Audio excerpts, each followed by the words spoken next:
The Chicago Archives building stood like a sentinel of history on South Clark Street, its neo-Gothic facade weathered by over a century of harsh Midwestern winters.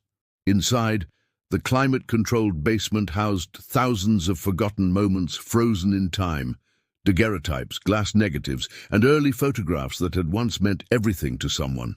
Dr. Eleanor Wright adjusted her wire-rimmed glasses as she carefully examined the latest acquisition. At 47, she had dedicated over 20 years to preserving Chicago's photographic history, yet something about this particular collection made her pulse quicken. The Hadley estate donation had arrived in 3 weathered wooden crates, untouched since 1897, according to the accompanying documentation. "You're going to want to see this," her assistant Marcus called from across the room. The young doctoral candidate's voice carried an unusual edge that made Eleanor look up from her work. Marcus stood at the light table, his latex-gloved hands carefully holding what appeared to be a Civil War-era ambrotype, a photographic image on glass, popular during the 1860s. Even from across the room, Eleanor could see his hands trembling slightly. "What is it?" she asked, crossing the room. The October rain pelted against the narrow basement windows, creating an uneven rhythm that seemed oddly fitting for the moment.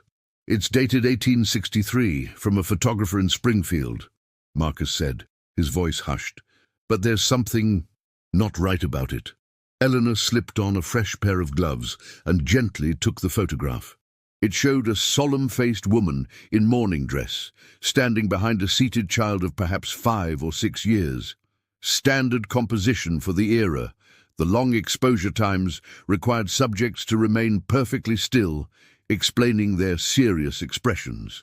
"The quality is remarkable," Eleanor murmured, "but I don't see what's troubling you." Marcus tapped the computer screen beside them. "I scanned it at high resolution. Look closer at the child's face." Eleanor leaned toward the monitor as Marcus zoomed in. The child's features came into sharp focus, and Eleanor felt a chill travel up her spine.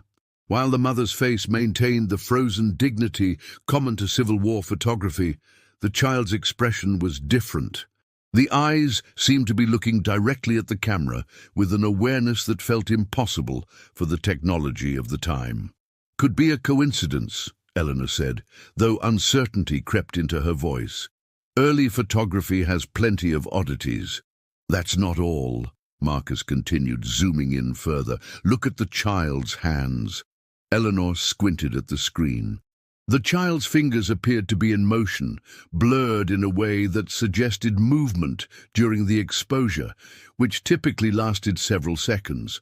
But what caught Eleanor's attention was what appeared to be writing on the child's palm, just barely visible beneath the blur. "Can you enhance that?" she asked, pointing at the screen. Marcus adjusted the contrast and sharpness. The writing became clearer. "Find me some kind of photographic anomaly," Eleanor said firmly, though her academic certainty wavered.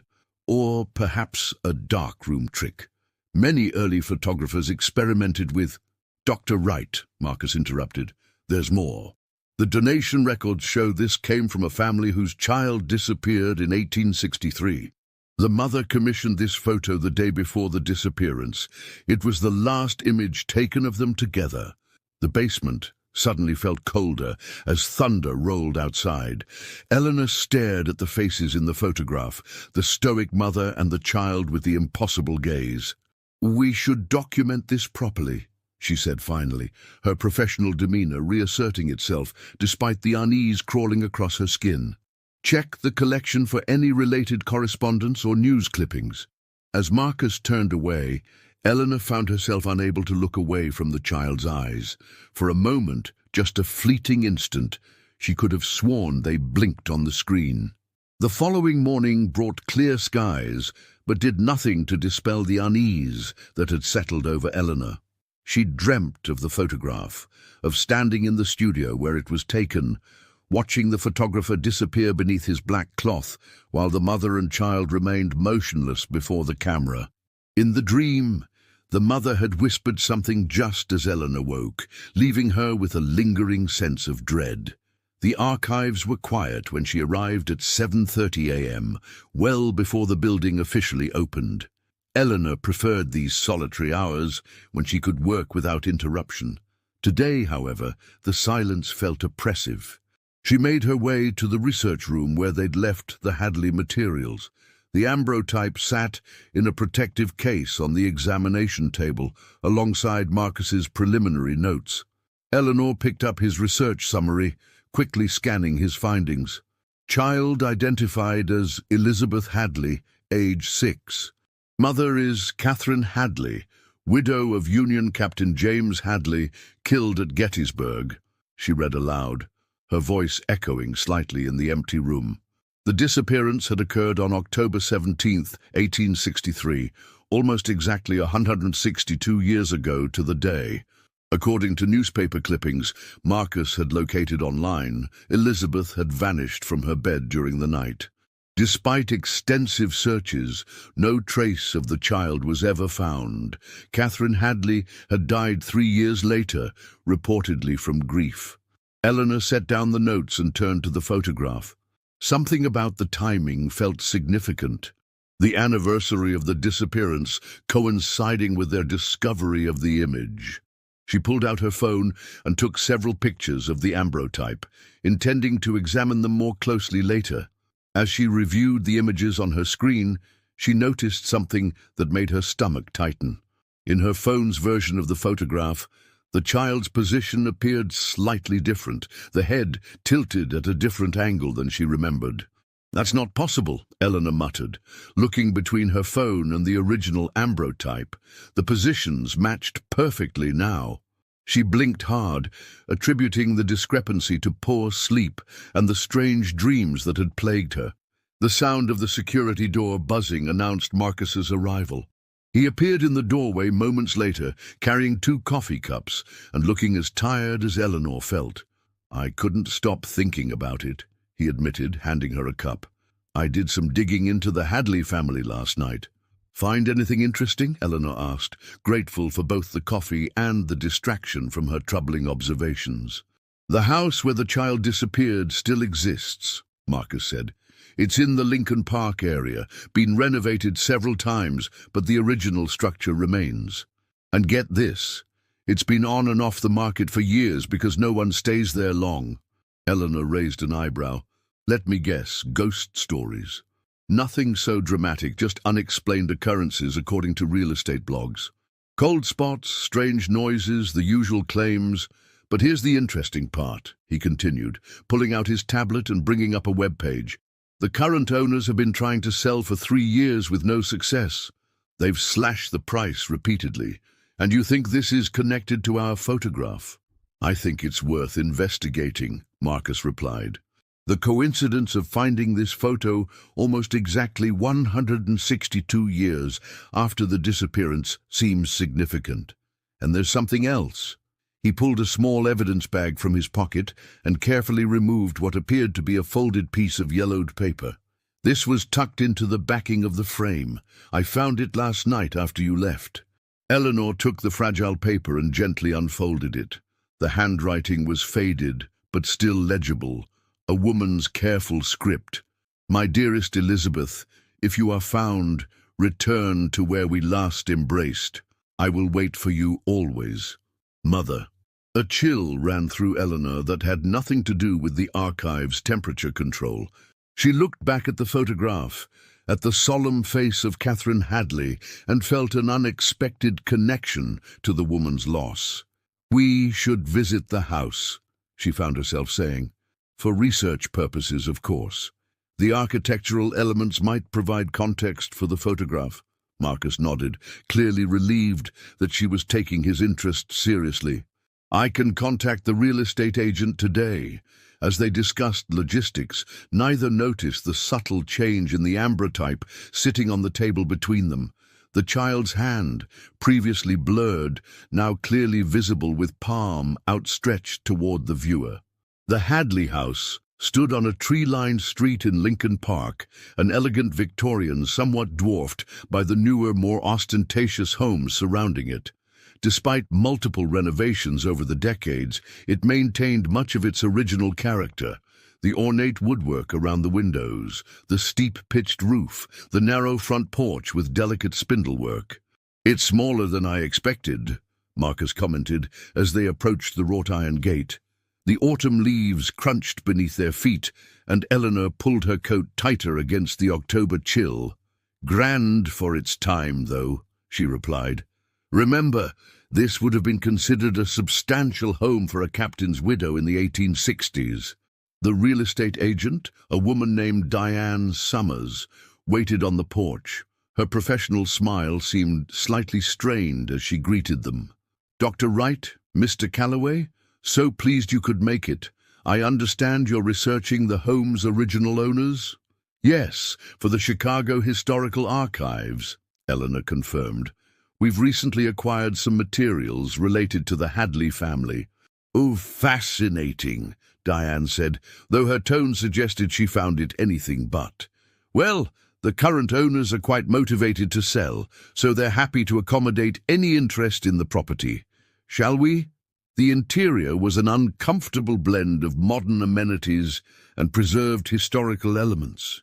Original hardwood floors had been restored to a high shine, while the kitchen had been completely remodeled with stainless steel appliances and marble countertops. The formal dining room retained its original chandelier, now electrified, but still recognizably Victorian. "The previous owners discovered the original wallpaper during renovations," Diane explained, gesturing to a framed section of faded floral pattern mounted on the dining room wall. "They preserved this sample as a nod to the home's history." Eleanor examined the wallpaper fragment with professional interest, noting the distinctive pattern popular in the 1860s. Marcus, meanwhile, had wandered toward the main staircase, his gaze fixed on the second floor. "The master bedroom and two smaller bedrooms are upstairs," Diane continued, following his gaze. "The third floor was originally servants' quarters but has been converted to a home office." "Could we see the bedrooms?" Eleanor asked, remembering that Elizabeth had disappeared from her bed. "Of course." Diane led them up the creaking staircase, her heels clicking against the wood. "The smallest bedroom is currently set up as a guest room, but it was likely the child's room originally, based on the dimensions." The room in question was at the end of the hallway, a modest space with a single window overlooking the backyard. Despite the cheerful yellow paint and modern furnishings, Eleanor felt a distinct heaviness upon entering. The temperature seemed to drop several degrees, though no windows were open. "Drafty in here," Diane commented, rubbing her arms. "These old houses, you know, never quite as energy efficient as new construction." Marcus had moved to the window, looking down at what would have been the garden in Elizabeth's time. According to the newspaper accounts, there were no signs of forced entry the night she disappeared. The mother insisted that no one could have taken her daughter without her knowledge. Their bedrooms were connected by a door. "Yes, that would be this," Diane said, indicating a door in the side wall that now opened into a walk-in closet. The master bedroom was reconfigured in the 1950s, so the connection was repurposed. Eleanor approached the closet, a strange compulsion drawing her forward. The modern sliding doors seemed out of place against the original woodwork of the frame. She reached for the handle, feeling an inexplicable trepidation. The closet was dark, the motion sensor light failing to activate as she slid the door open. Eleanor fumbled for a switch on the wall, but before she could find it, a distinct chill enveloped her, far colder than the draft they'd noticed earlier.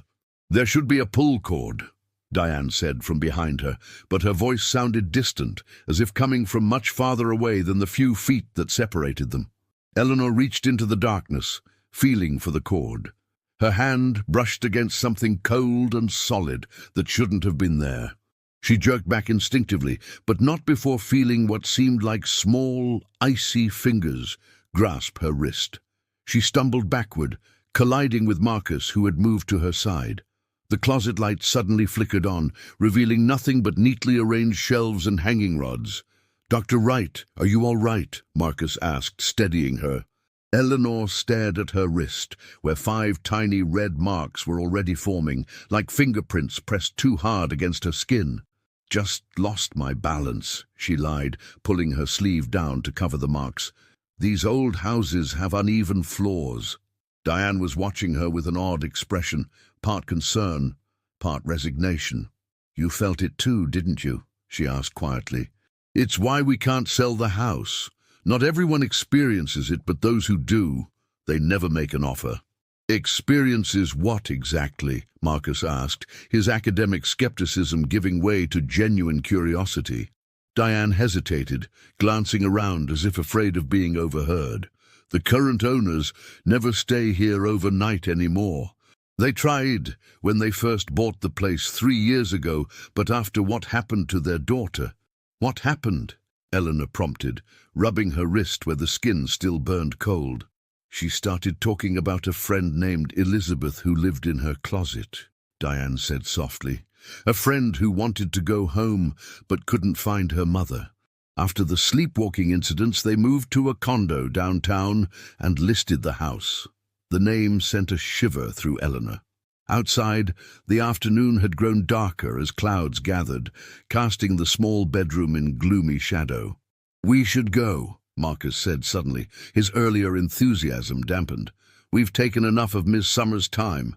Eleanor nodded, but as they turned to leave, she caught a glimpse of movement in the closet through the corner of her eye, a small shadow that darted out of sight when she turned to look directly at it.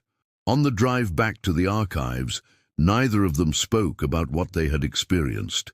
The marks on Eleanor's wrist had faded to barely visible pink lines, but the sensation of those cold fingers lingered. The archives were closing when they returned, the day staff packing up to leave. Eleanor nodded to her colleagues as she and Marcus made their way to the basement research room, neither willing to discuss their experience at the Hadley house until they were alone. "You saw something," Marcus said once the heavy door closed behind them. It wasn't a question. Eleanor sank into a chair, suddenly feeling every one of her 47 years. "I'm not sure what I felt in that closet," she admitted. "It could have been anything, an exposed nail, a coat hanger. And the marks on your wrist, just coincidentally shaped like a child's fingerprints?" She didn't answer, instead turning to the materials they'd left on the table that morning. The ambrotype sat in its protective case, seemingly unchanged. Eleanor reached for it, then hesitated. "Let's check the scan you made yesterday," she said instead. "I want to compare it with the physical photograph." Marcus nodded and moved to the computer. A few keystrokes brought up yesterday's high-resolution scan. They both leaned forward to examine it, and Eleanor felt her breath catch. "That's not right," Marcus said, his voice barely above a whisper. "The child's position is different. In yesterday's scan, Elizabeth Hadley sat stiffly beside her mother, one hand clearly visible in her lap, the other raised slightly with the words 'Find me' barely discernible on her palm. In the ambrotype now sitting on their table, both the child's hands were folded neatly in her lap, and her head was tilted slightly toward her mother instead of facing the camera. "Could you have scanned a different photograph?" Eleanor suggested, though she knew the answer before Marcus shook his head. "There's only one ambrotype of a mother and child in the collection. This has to be it." He looked up at her, his academic detachment crumbling. "Dr. Wright, what's happening here?" Eleanor reached for the photograph with trembling hands. As her fingers touched the protective case, the overhead lights flickered briefly, plunging the basement into momentary darkness. When they came back on, both researchers were staring at the ambrotype, where the child now appeared to be standing behind the seated mother, one hand resting on the woman's shoulder, the other pointing directly at the viewer. "This isn't possible," Eleanor whispered, scientific certainty warring with the evidence before her eyes. Marcus was already reaching for his phone. "I'm taking another picture. We need to document this."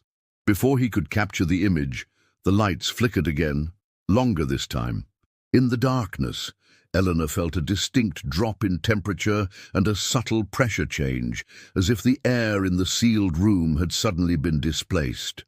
When the lights returned, the ambrotype showed the original composition, mother standing, child seated. But now both figures seemed to be looking directly at them, with an awareness that defied the photographic technology of the 1860s. "We need to leave," Marcus said, backing away from the table. "Whatever this is, we're interfering with something we don't understand." Eleanor couldn't disagree, but neither could she abandon her professional responsibility. "We can't just leave the collection unsecured, and we need to understand what's happening here." As if in response to her words, the computer screen suddenly came to life, displaying a series of rapidly changing images, all scans from the Hadley collection. The images flickered past too quickly to process until they stopped on a photograph of the Hadley house as it appeared in the 1860s. In the upper window, the window of what would have been Elizabeth's bedroom, a small, pale face was clearly visible, one hand pressed against the glass. The temperature in the room plummeted further, their breath now visible in the air. The note they had found in the photograph's frame, Catherine Hadley's message to her lost daughter, lay on the table, and Eleanor watched in disbelief as invisible fingers smoothed out its creases. "My dearest Elizabeth, if you are found, return to where we last embraced. I will wait for you always, Mother." The words seemed to hang in the frigid air. And suddenly, with absolute certainty, Eleanor understood. "The child never left the house," she said, her voice steady despite her fear. "She's still there, waiting to be found." Marcus looked at her as if she'd lost her mind. "Dr. Wright, you can't possibly believe—" "I don't know what I believe anymore," Eleanor interrupted. "But I know what we experienced in that house. And I know this photograph is trying to tell us something." She turned back to the ambrotype, where the child's image had changed once more. Elizabeth now stood alone in the frame, her mother no longer visible. The background had shifted as well, showing not a photographer's studio, but what appeared to be the interior of a closet. The child's expression remained solemn, but her eyes held a pleading quality that transcended the photographic medium. "She wants to be reunited with her mother," Eleanor said softly. "That's what the note means. Return to where we last embraced." "Even if that's true, how would we possibly help?" Marcus asked. "This happened over 160 years ago. Catherine Hadley is long dead." Eleanor stared at the photograph, remembering the cold touch in the closet, the 5 small fingerprints on her wrist. "I don't think that matters to Elizabeth. Time might not work the same way for her." Outside, the October rain had returned, pelting against the narrow basement windows. Thunder rolled in the distance, and the overhead lights flickered once more. "We need to go back to the house," Eleanor said, her decision made. "Tonight." Darkness had fully descended by the time Eleanor parked her car a block from the Hadley house. The rain had intensified, transforming the street into a shimmering ribbon beneath the glow of widely spaced street lamps. Most of the neighboring homes displayed warm light from within, but the Hadley house stood dark and unwelcoming against the night sky. "This is trespassing," Marcus pointed out as they approached the property, huddled beneath a shared umbrella. "Not to mention potentially career-ending if we're caught breaking into a historical home." We're not breaking in," Eleanor corrected, pulling a business card from her pocket. "Diane gave me her number. I called while you were gathering the materials." Marcus looked surprised. "And she agreed to let us in? At night, during a storm?" "I told her we needed to check something about the architectural features in a specific light condition. She was skeptical, but ultimately agreed when I mentioned the university might be interested in purchasing the property for preservation." Eleanor avoided his gaze. "I may have implied we had more institutional backing than we actually do." They reached the gate, which creaked open at Eleanor's touch. The front yard was smaller than it appeared in the historical photograph, modern property divisions having reduced the original plot size. The porch light flickered on as they approached, activated by a motion sensor. Diane's car was already in the driveway, and she opened the door before they reached the porch. Her professional demeanor had given way to obvious discomfort. Dr. Wright, Mr. Calloway. She greeted them stiffly. I've turned on the lights for you, but I won't be staying. The owners have authorized a 1-hour visit, no more. She handed Eleanor a set of keys. Please lock up when you leave and drop these in my office mail slot. The alarm is already disabled. You're not staying? Marcus asked, sounding more anxious than Eleanor had ever heard him. Diane shook her head firmly. I don't come here after dark, not anymore. She hesitated, then added, whatever you're really doing here, be careful. This house doesn't like being disturbed. Before either of them could respond, Diane hurried to her car, leaving them standing in the doorway of the silent house.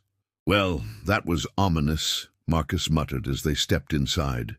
The entryway looked different at night, the tasteful modern lighting casting strange shadows across the original woodwork. Eleanor closed the door behind them, shutting out the sound of rain and leaving them in a silence that felt oddly pressurized, as if the house itself were holding its breath. We should start in Elizabeth's room, Eleanor said, leading the way toward the staircase.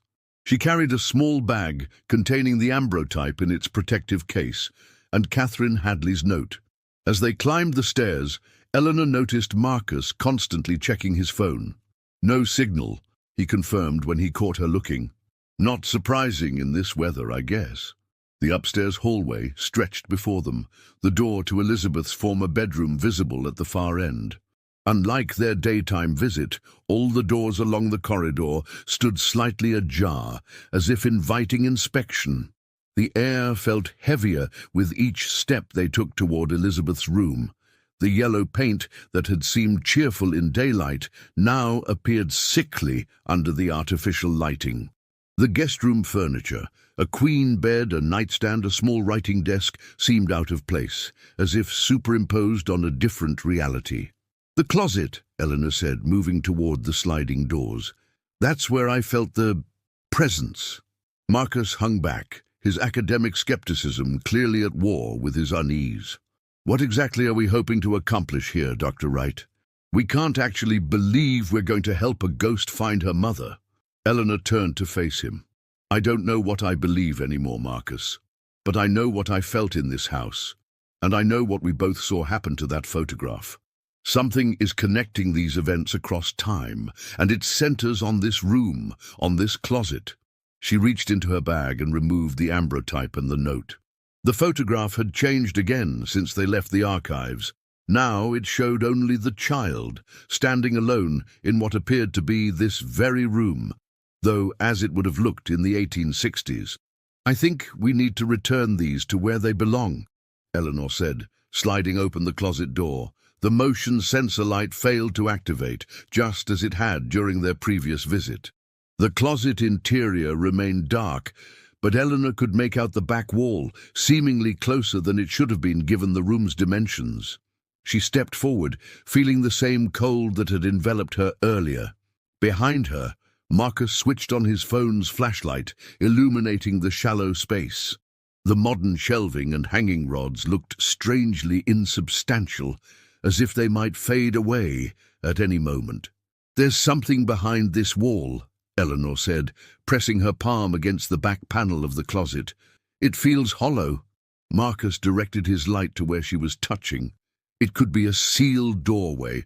The house has been renovated multiple times.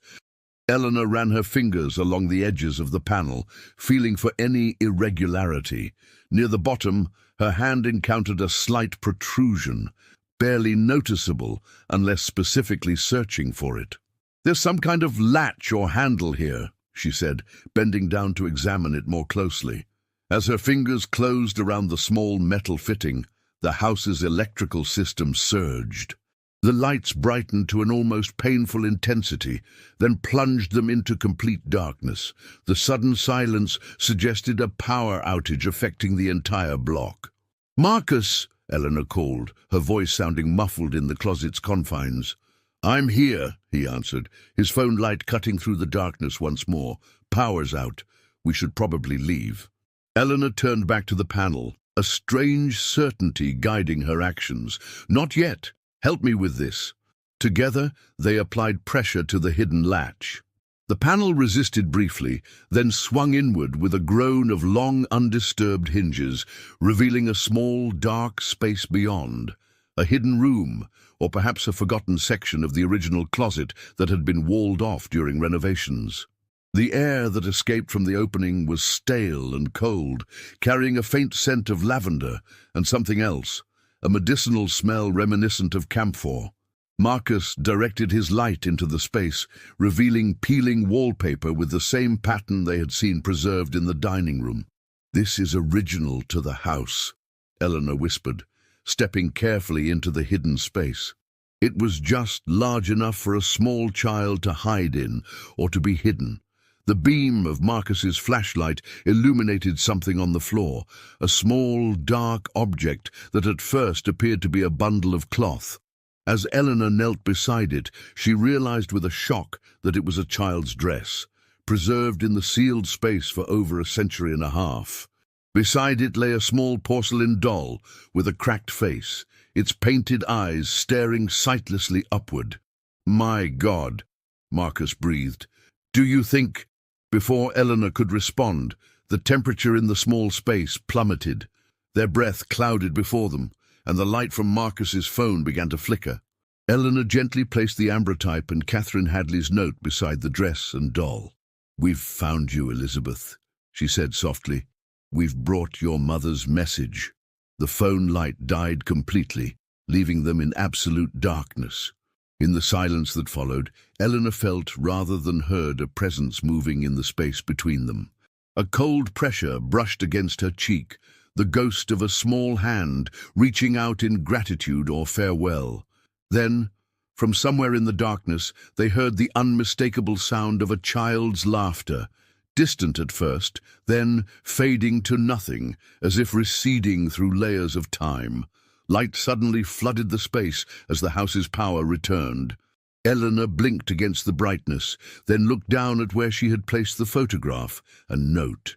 Both were gone. In their place lay a small gold locket, tarnished with age but clearly valuable. A mother's keepsake, perhaps, meant for a daughter who had never received it. The storm had passed by morning, leaving behind a crystalline autumn day. Eleanor sat in her office at the Archives, the gold locket resting on her desk beside a stack of police reports. Marcus stood by the window, looking out at the university campus spread below them. "Detective Ramirez says they'll send a forensic team to examine the hidden space today," Eleanor said, breaking the silence that had stretched between them since they'd left the Hadley house. "They're treating it as a potential historical crime scene." Marcus nodded without turning. "And our story? That we were conducting architectural research when we discovered the hidden closet." Eleanor picked up the locket, feeling its weight in her palm. No mention of photographs that change or ghost children who disappear after being found. "Do you think they'll find her remains?" Marcus asked quietly. Eleanor considered the question. The dress and doll certainly suggested Elizabeth had been in that space, but whether by accident or design remained unclear. Possibly. If so, she'll finally get a proper burial. The locket's clasp resisted briefly, then yielded to Eleanor's careful pressure. Inside was a tiny daguerreotype of Catherine Hadley, smiling in a way she hadn't in the formal portrait with her daughter. On the opposite side, a lock of light-colored hair was secured beneath a small glass panel. "A memorial piece," Eleanor murmured. "Mothers often kept locks of their children's hair, especially if the child died young. But in this case, the mother created it before the child disappeared," Marcus pointed out, finally turning from the window, as if she knew what was going to happen. The implication hung between them, neither willing to voice the darker possibility that Catherine Hadley might have been responsible for her daughter's fate. The historical record offered no answers, only the fact of a child's disappearance and a mother's subsequent decline into grief and death. "The ambrotype is gone," Eleanor said, changing the subject. "I checked the collection this morning. No record of it ever existing except in Marcus's scan." "Which has also disappeared from the server," Marcus added. "I checked twice. It's as if we never found it. Eleanor opened her desk drawer and removed a folder containing printouts of Marcus's research notes and a copy of the newspaper article about Elizabeth's disappearance. These, at least, remained as evidence of what they had investigated. "Diane Summers called while you were checking the servers," she told Marcus. "The owners received an offer on the house this morning. Full asking price, no conditions. The buyers are a young couple with a daughter about Elizabeth's age." "That can't be a coincidence," Marcus said, frowning. "Should we warn them?" Eleanor considered the question carefully. What would we say? That we exorcised a ghost by returning a photograph and a note to a hidden closet? That we heard a child's laughter fading into history? "When you put it that way," Marcus sighed, "I still can't believe what happened. Nothing in my academic training prepared me for any of this." "Nor mine," Eleanor admitted. "But perhaps that's the point. Some things exist beyond our frameworks of understanding, beyond archival records and historical documentation." She closed the locket and placed it in a small evidence bag, labeling it with the date and location of discovery. Whatever happened next would be in the hands of the police and, eventually, museum curators who would catalogue the locket as a historical artifact with no knowledge of its true significance. "What will you tell people who ask about the Hadley collection?" Marcus asked. Eleanor smiled slightly. "The truth, more or less, that we discovered some interesting materials relating to a Civil War-era family, and that our research led to the discovery of a previously unknown architectural feature in their former home." "And if they ask about the photograph?" "What photograph?" Eleanor replied, her academic mask firmly back in place.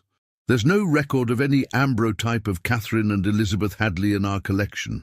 As Marcus gathered his things to leave, Eleanor found herself thinking about the sound they had heard in the darkness, that fading laughter that seemed to cross the boundaries of time itself. Had Elizabeth Hadley finally found her way back to her mother after 162 years of waiting? Or had they simply witnessed the resolution of a tragedy that had imprinted itself on the fabric of that house? Eleanor knew she would never have the answer. Some mysteries, once encountered, remained forever in that liminal space between knowledge and belief, between the documented facts of history and the deeper truths that no archive could preserve. 3 weeks after their discovery at the Hadley house, Eleanor found herself standing before an attentive audience in the university's main lecture hall. Her presentation, titled "Photographic Preservation and Historical Discovery, the Hadley Collection," had drawn a larger crowd than usual for the department's monthly colloquium. Word had spread about the hidden room and the subsequent police investigation, generating interest beyond academic circles. The daguerreotypes and ambrotypes in the Hadley collection provide valuable insight into middle-class life during the Civil War era, Eleanor explained, clicking through slides of the photographs they had catalogued. Particularly notable is the documentation of mourning practices following the death of Captain James Hadley at Gettysburg. She deliberately made no mention of the photograph that had started their investigation, the one that no longer existed in their archives or in any digital record. Yet its absence felt palpable to Eleanor as she continued her presentation, describing their research process and the architectural discovery that had resulted from it. "The concealed space we found appears to have been created during renovations in the 1870s, after Catherine Hadley's death," she said, showing a floor plan of the house. "Current forensic analysis suggests the space was intentionally sealed, possibly to conceal evidence related to Elizabeth Hadley's disappearance in 1863. A hand rose from the middle of the audience. "Dr. Wright, have the police determined whether the child's remains were in the hidden closet?" Eleanor had expected this question. "The police investigation is ongoing, but I can confirm that human remains were discovered in the sealed space. DNA testing is being conducted to confirm identity, though historical records strongly suggest they belong to Elizabeth Hadley." Another audience member, a colleague from the history department, spoke up. The newspaper accounts from 1863 suggest a thorough search of the house was conducted after the child's disappearance. How could investigators have missed a hiding place within the child's own closet? An excellent question, Eleanor acknowledged. Based on the construction of the hidden space, we believe it was deliberately designed to be overlooked. The access panel matched the surrounding wall perfectly. Additionally, historical records indicate that Catherine Hadley became increasingly reclusive after her daughter's disappearance, limiting access to the upper floors of the home. By the time of her death in 1866, few people had been admitted to the child's bedroom for any reason, Eleanor continued. She could see Marcus sitting in the back row, his expression carefully neutral. They had agreed to present only the documented facts, avoiding any mention of their more inexplicable experiences. Yet Eleanor found herself wondering how many other historical mysteries might have similar supernatural dimensions, dimensions that remained unexplored because they fell outside academic methodology. After concluding her formal presentation, Eleanor fielded additional questions from the audience, most focused on the technical aspects of photographic preservation or the historical context of the Hadley family. As the event wound down, a woman approached the podium, elderly, elegantly dressed, with alert eyes that studied Eleanor with unusual intensity. "Dr. Wright, my name is Margaret Carrington," she introduced herself. "I believe we need to speak privately about your discovery." Something in the woman's tone gave Eleanor pause. "Of course, my office hours are—" "Now, if possible," Margaret interrupted gently. "What I have to share won't wait." Intrigued, Eleanor nodded and led the woman to a small conference room adjacent to the lecture hall. Marcus noticed their departure and followed discreetly, joining them after Eleanor beckoned him inside. "This is my research assistant, Marcus Calloway," Eleanor explained. "He was instrumental in the Hadley investigation." Margaret acknowledged him with a nod before opening her handbag and removing a small leather-bound journal. "I am Catherine Hadley's great-grandniece. This journal belonged to her sister, my great-grandmother Emma Hadley Carrington." Eleanor and Marcus exchanged glances. They had found no record of Catherine having a sister in their research. "Emma was significantly younger than Catherine," Margaret explained, noticing their confusion. "She was only 12 when Elizabeth disappeared, but she documented the events and their aftermath meticulously." She placed the journal on the table between them, including what really happened to Elizabeth. Eleanor stared at the journal, her academic interest warring with an inexplicable dread. "May I?" she asked, reaching toward it. Margaret nodded. "That's why I've brought it. When I read about your discovery in the newspaper, I knew it was time for the truth to emerge. The journal's leather was cracked with age, the pages yellowed and brittle." Eleanor carefully opened it to where a ribbon marker had been placed. The handwriting was neat, but clearly that of a young person, with occasional ink blots and crossed-out words. "October 18th, 1863, Eleanor read aloud. "They have searched everywhere for Elizabeth, but cannot find her.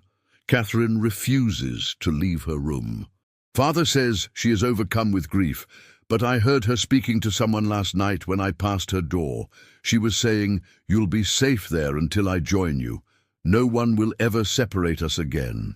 Eleanor looked up at Margaret, who nodded encouragingly. "Continue." "October 20th, the searchers have given up hope of finding Elizabeth alive.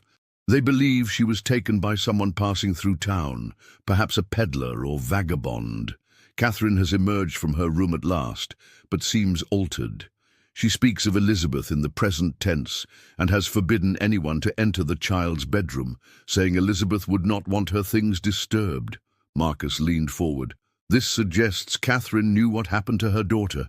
Keep reading," Margaret said quietly. Eleanor turned the page. "November 1st. I have discovered something terrible. Late last night I heard strange sounds from Elizabeth's room.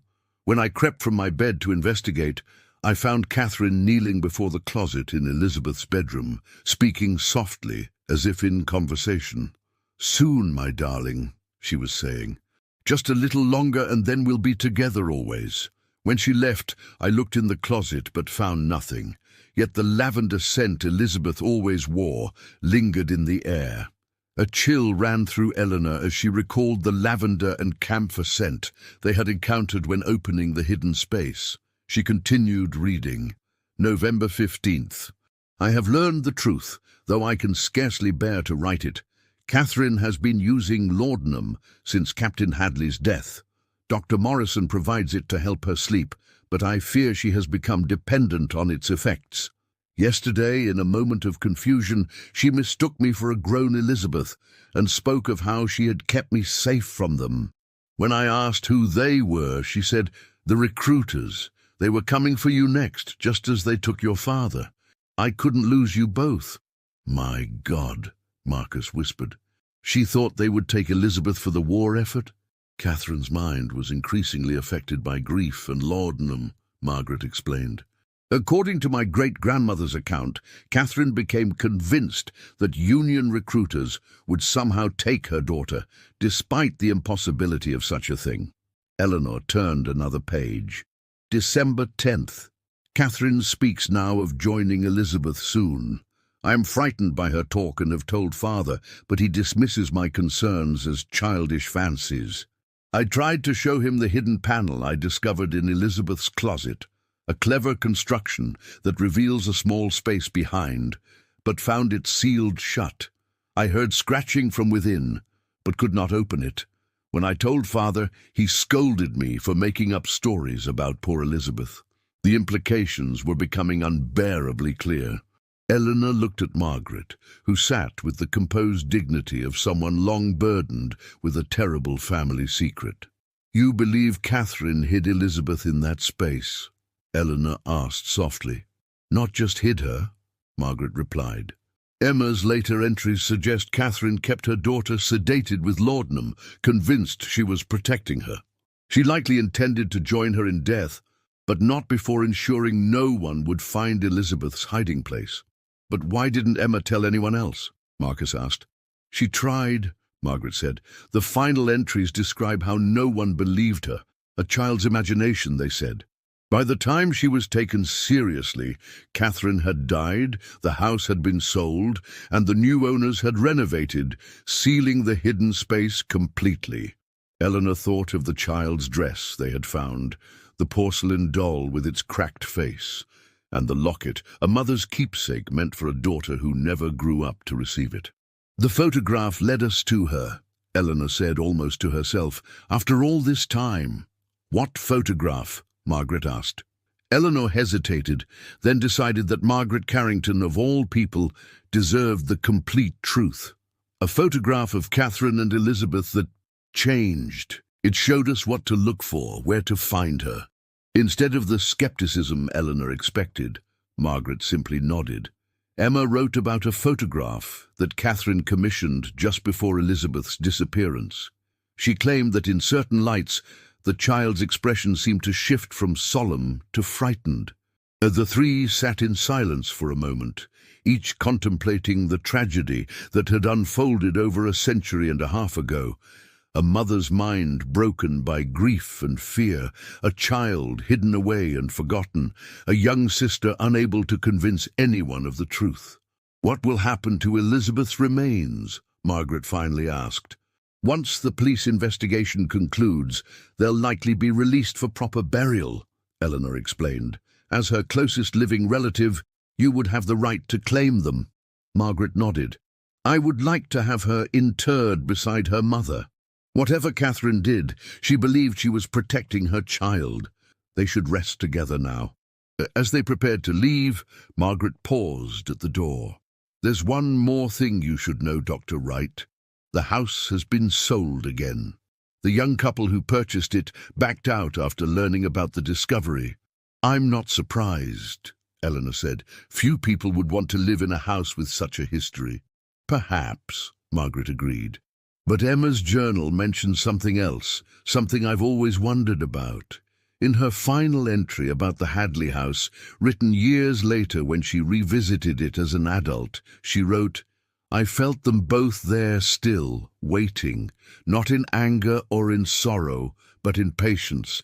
Time means nothing to those who wait for reunion.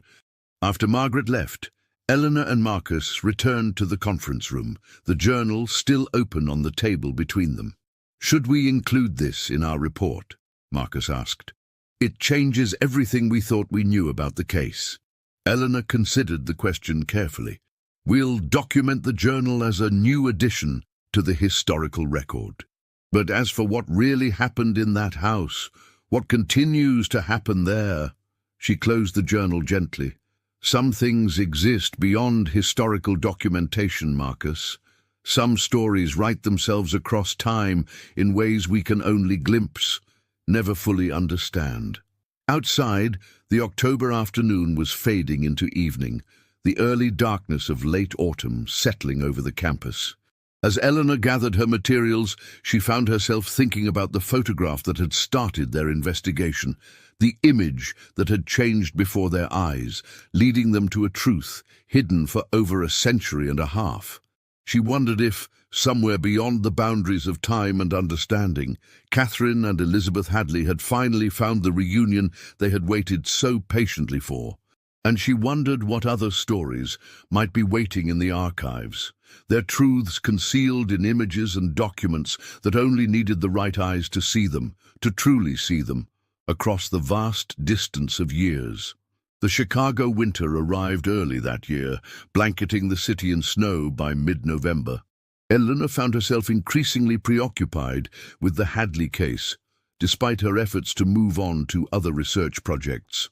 The journal Margaret Carrington had entrusted to the archives provided historical validation for their discoveries, yet did nothing to explain the inexplicable aspects of their experience, the photograph that changed, the child's laughter fading through time.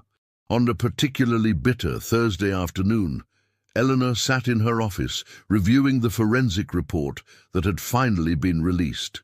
The DNA analysis had confirmed what they already knew. The remains found in the hidden closet belonged to a female child, approximately 6 years of age, who had died sometime in the 1860s. Cause of death was listed as undetermined, though the report noted trace evidence of laudanum in the preserved tissue, supporting the theory that Elizabeth had been sedated. A knock at her door interrupted Eleanor's reading. She looked up to find Marcus standing in the doorway, snow melting on the shoulders of his coat. "You need to see this," he said without preamble, placing a manila envelope on her desk. "What am I looking at?" Eleanor asked, opening the envelope to find several printed photographs of the Hadley house. "These were taken yesterday by the real estate agency. They're preparing to relist the property," Marcus explained. "Look at the third-floor window."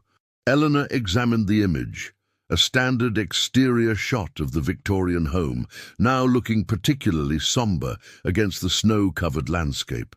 At first, she saw nothing unusual, but as she looked more closely at the third-floor window, the one that had once been Elizabeth's bedroom, she felt her breath catch.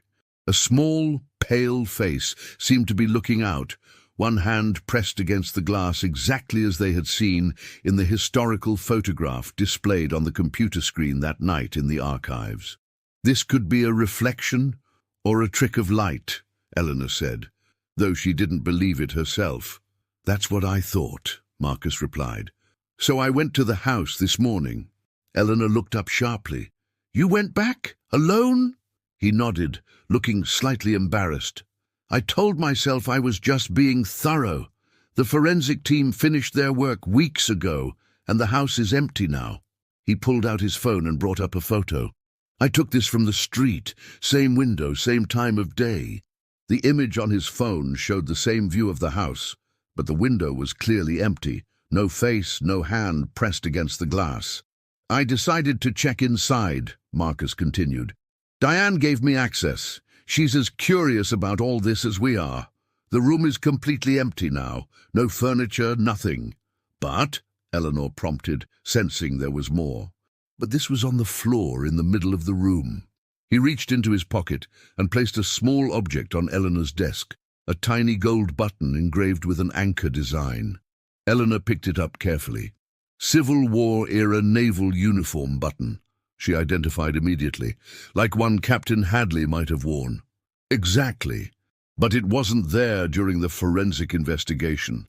They documented and photographed every inch of that room. And it wasn't there when the cleaning crew came through last week, according to Diane. Eleanor turned the button over in her palm, feeling its weight, the solid reality of an object that by all logic should not have been there. "It's as if something is still unfolding in that house," she said quietly. "Something set in motion when we found Elizabeth." Marcus took a seat across from her desk, his academic skepticism now tempered by their shared experiences. "I've been thinking about what Margaret Carrington told us, about time meaning nothing to those who wait for reunion. What if Elizabeth wasn't the only one waiting?" "Catherine," Eleanor murmured, "and perhaps even Captain Hadley." "The locket contained Catherine's image, and what we assumed was Elizabeth's hair," Marcus continued. "But what if it was meant as a connection between all three of them? A family separated by war and tragedy, waiting across time to be reunited." Eleanor considered this possibility. The historical record showed that Catherine had never recovered from the double loss of her husband and daughter. In her laudanum-induced state, perhaps the boundaries between life and death, between present and future, had blurred beyond recognition. "There's something else," Marcus said after a moment. "Diane mentioned that the new buyers are a military family. The husband is a naval officer recently returned from deployment. They have a daughter." The parallel was unmistakable, too precise to be coincidence, too meaningful to be random. Eleanor felt a shiver that had nothing to do with the winter chill seeping through her office window. "Should we warn them?" she asked, echoing the question Marcus had posed weeks earlier. "I don't think it's a warning they need," Marcus replied thoughtfully. "Whatever is happening in that house, I don't believe it's malevolent. If anything, it feels like completion, a story finding its proper ending." Eleanor nodded slowly, remembering the sound of a child's laughter, fading not in fear, but in what had seemed like joy. Perhaps some places retain not just trauma, but the possibility of healing, not just loss, but the potential for restoration.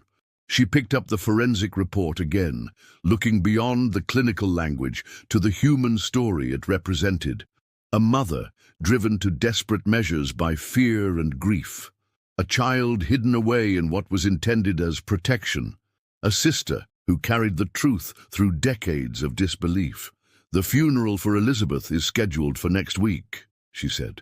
"Margaret has arranged for her to be buried beside Catherine as she wished." "Will you attend?" Marcus asked. "Yes," Eleanor replied without hesitation. "I feel connected to their story now, as if we were meant to find Elizabeth, to bring her home after all this time." Outside her window, the snow fell more heavily, transforming the campus into a landscape of white silence. Eleanor thought about the photograph that had started their investigation, an image that had somehow reached across time to ensure that a lost child would finally be found. "We should document this," she said, indicating the button. "Not as part of the official record, perhaps, but for ourselves. Some things can't be explained within academic frameworks, but that doesn't make them any less real or significant." Marcus nodded in agreement. "I've started keeping a personal journal about our experiences, not for publication, just to preserve what happened as we experienced it, without the filters of academic skepticism or institutional caution." Eleanor smiled at this admission. "The archivist being archived, there's a certain symmetry to that." As twilight deepened outside her window, Eleanor carefully placed the naval button in a small archival box alongside her notes on the case. Whatever was unfolding at the Hadley house, whatever had been set in motion by their discovery, was beyond her ability to fully comprehend. But she understood enough to recognize that some stories continued long after their principal characters had left the stage, resonating across time until they found the right audience, the right witnesses, to bring them to their proper conclusion. And she understood, with a certainty that transcended academic knowledge, that the final chapter of the Hadley family story was still being written, not in documents or photographs that could be preserved in archives, but in the invisible connections that bound past to present, the living to the dead, lost to eventual restoration. The day of Elizabeth Hadley's funeral dawned clear and cold, the cemetery a landscape of pristine white, broken only by the dark rectangle of freshly excavated earth beside Catherine Hadley's weathered headstone. Eleanor stood at a respectful distance as the small mahogany casket was lowered into the ground, containing remains that had waited over a century and a half for this moment. Margaret Carrington had arranged a simple service, attended by a handful of distant relatives and, somewhat surprisingly, the new owners of the Hadley house, Lieutenant Commander James Wilson, his wife Sarah, and their daughter Emma, a solemn child of 6 with searching eyes that reminded Eleanor of the face in the photograph. The coincidence of the daughter's name matching that of Catherine's sister seemed to reinforce the sense of cyclical completion that surrounded the entire affair. After the brief ceremony, Margaret approached Eleanor and Marcus, who had also chosen to attend. "Thank you for coming," she said, her breath visible in the cold air. "It feels right that you should be here after all you did to bring Elizabeth home. We were just doing our job," Eleanor replied, though they all knew their involvement had gone far beyond professional obligation. Margaret smiled slightly. "Nevertheless, I believe some things happen for a reason. Your discovery was meant to be." She glanced toward the Wilson family, who were placing flowers on the small grave. "Just as I believe they were meant to find the house." Eleanor followed her gaze, watching as young Emma Wilson knelt in the snow to arrange her bouquet more carefully on the fresh earth. "Have they experienced anything unusual since moving in?" "Sarah mentioned that Emma has been having conversations with an imaginary friend," Margaret said quietly. "A little girl named Elizabeth who used to live in her room. She thought it might be because they'd told Emma about the house's history." Marcus and Eleanor exchanged glances. "And that doesn't concern them?" Marcus asked. "Quite the opposite," Margaret replied. "Sarah said Emma told them Elizabeth is happy now because her whole family is together again. The commander said it gives him comfort after his last deployment. He lost men under his command, carries that weight heavily. He says the house feels peaceful to him." As they spoke, Eleanor noticed Emma Wilson looking in their direction with unusual intensity. After a brief exchange with her mother, the child approached them, clutching something in her mittened hand. "Are you the lady who found Elizabeth?" she asked Eleanor directly. Eleanor knelt to the child's level. "Yes, my colleague and I found her while researching the history of your house." Emma nodded seriously. "Elizabeth told me to give you this. She said you dropped it." She opened her hand to reveal a small, tarnished brass key, old-fashioned, with an ornate bow and a simple bit. Eleanor had never seen it before, but accepted it carefully. "When did Elizabeth tell you this?" she asked gently. "Last night," Emma replied matter-of-factly. "She doesn't come very often anymore. She said now that she's with her mama and papa, she doesn't need to stay in the house. But she wanted to make sure you got your key back." Before Eleanor could respond, Sarah Wilson called her daughter back to their side. Emma ran off through the snow, leaving Eleanor holding the mysterious key. "I've never seen this before," she told Marcus and Margaret. "It's certainly period appropriate for the 1860s, but it's not something I lost." Margaret studied it with interest. "It looks like a diary key." Many journals from that era had small locks, not for security so much as privacy.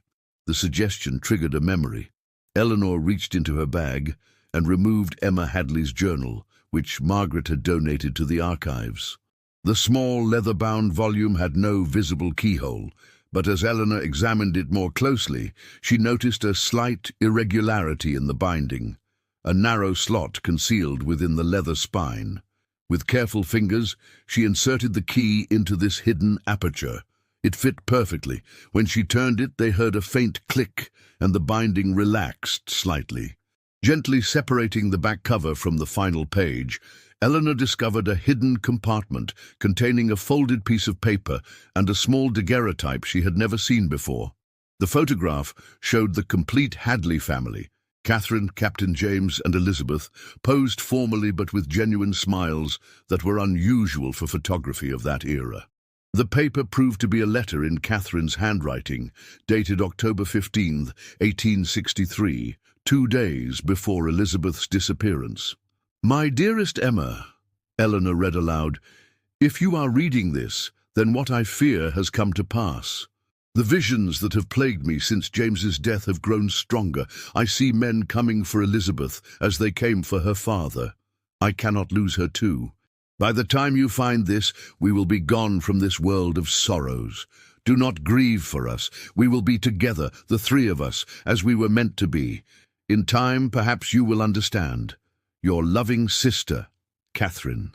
The three stood in silence, the cemetery quiet around them save for the distant sound of cars passing on the road beyond its gates.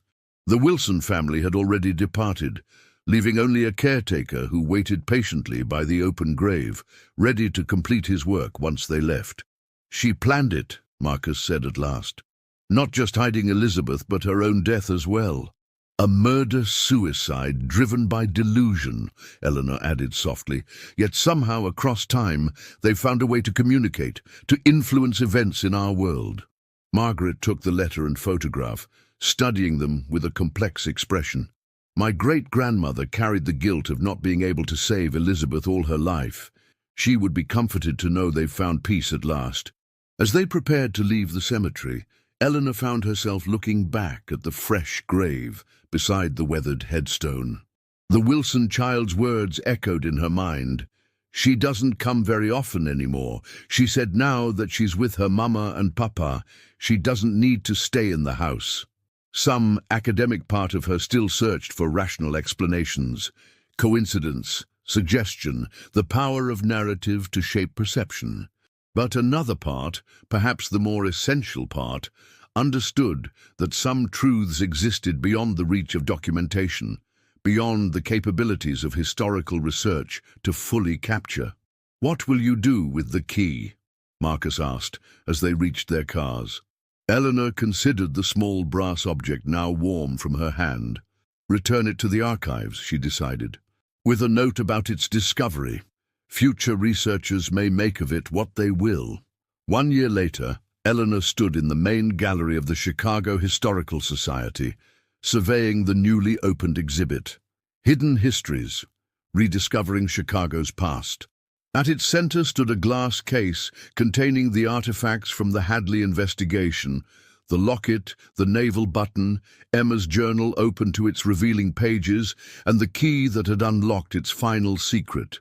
The exhibit had drawn significant attendance since its opening 3 days earlier. Eleanor had agreed to give a public lecture that evening, focusing on the methodological aspects of their research, while carefully sidestepping the more inexplicable elements of the discovery.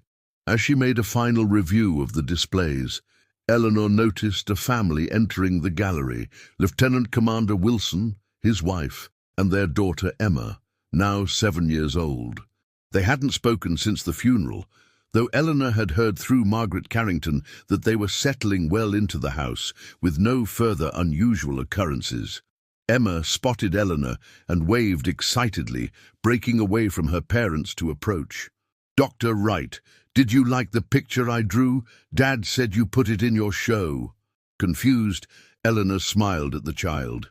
"I'm sorry, Emma. I don't think I've seen your picture." The girl pointed confidently toward a small frame in the corner of the display, a frame that Eleanor was certain had been empty when she'd checked the exhibit an hour earlier. It now contained a child's drawing of 3 figures standing before a house, with a 4th, smaller figure floating above them, depicted with wings. Sarah Wilson joined them, placing a hand on her daughter's shoulder. "Emma's been talking about this exhibit for weeks. She insisted we come today specifically." She looked at the drawing and frowned slightly. "That's strange. Emma, did you bring your picture with you?" "No, I gave it to Elizabeth to give to Dr. Wright," the child replied with perfect confidence. "She said she'd make sure it was in the right place." Eleanor felt the familiar chill that had accompanied their investigation from the beginning. "It's a lovely drawing, Emma. Can you tell me about it?" "That's our house," Emma explained, pointing to the simple structure. "And that's me and Mom and Dad standing in front. And that's Elizabeth up there. She has wings now because she's with her Mom and Dad in heaven. She doesn't need to stay in the house anymore, but she still visits sometimes." Sarah smiled apologetically at Eleanor. "She has such an imagination. We've tried to be honest with her about the house's history, but in an age-appropriate way." "Of course," Eleanor replied, though her eyes remained fixed on the drawing that had somehow materialized in her carefully curated exhibit. As the Wilsons moved on to other displays, Marcus joined Eleanor, having just arrived for the evening lecture. He immediately noticed her distracted expression. "What's wrong?" "You look like you've seen a ghost," he joked, then quickly sobered when she didn't smile. "Look at that," she said quietly, indicating the framed drawing. "It wasn't there an hour ago. I'm certain of it." Marcus examined the drawing, then the family now viewing a display across the gallery. "The Wilson child?" Eleanor nodded. "She says she gave it to Elizabeth to deliver to us." Instead of the skepticism Eleanor might have expected a year ago, Marcus simply nodded thoughtfully. "You know, I've been thinking about this case a lot while preparing my dissertation. What if what we experienced wasn't so much a haunting in the traditional sense, but a kind of temporal folding?" "Temporal folding," Eleanor repeated. "Points in time connecting directly to one another, bypassing the years between," he explained. Catherine Hadley's mind was already fragile from grief and laudanum. What if, in that state, she somehow perceived across time? What if the men coming for Elizabeth she feared weren't from her time at all, but from ours, the forensic team, the investigators? And the theory was outlandish by any academic standard, yet it held a certain elegance that appealed to Eleanor's sense of narrative cohesion. So she hid Elizabeth to protect her from us? From people who wouldn't exist for another century and a half? "And the photograph changed to guide us to her," Marcus continued. "Not out of vengeance or restlessness, but because we were always meant to find her, to reunite the family in death, as they couldn't be in life." Eleanor considered the drawing again, the winged figure floating above the Wilson family. "A story writing itself across time," she murmured, "finding the witnesses it needs to reach its conclusion." Indeed, as visitors began to gather for her lecture, Eleanor found herself thinking about the nature of history itself, not as a linear progression of documented events, but as a complex tapestry of interconnected moments, some visible to conventional research, others accessible only through more intuitive channels. The Hadley case would appear in academic journals as a methodological case study in archival research, leading to significant historical discovery. Eleanor's lecture would focus on the documentary evidence, the forensic analysis, the historical context of the Civil War era that shaped the family's tragedy. But the true story, the one that had unfolded across more than a century and a half, reaching from a photograph that changed before their eyes to a child's drawing that appeared as if from nowhere, that story would remain largely untold, preserved only in Marcus's private journal and in Eleanor's own changed understanding of her profession's limitations and possibilities. As she prepared to address the waiting audience, Eleanor glanced once more at the Wilson family, now seated in the front row. Emma smiled at her with an awareness that seemed to transcend her 7 years. And for just a moment, a brief, impossible moment, Eleanor thought she saw another child standing beside her, a solemn-faced girl in a Civil War-era dress who nodded once before fading from view.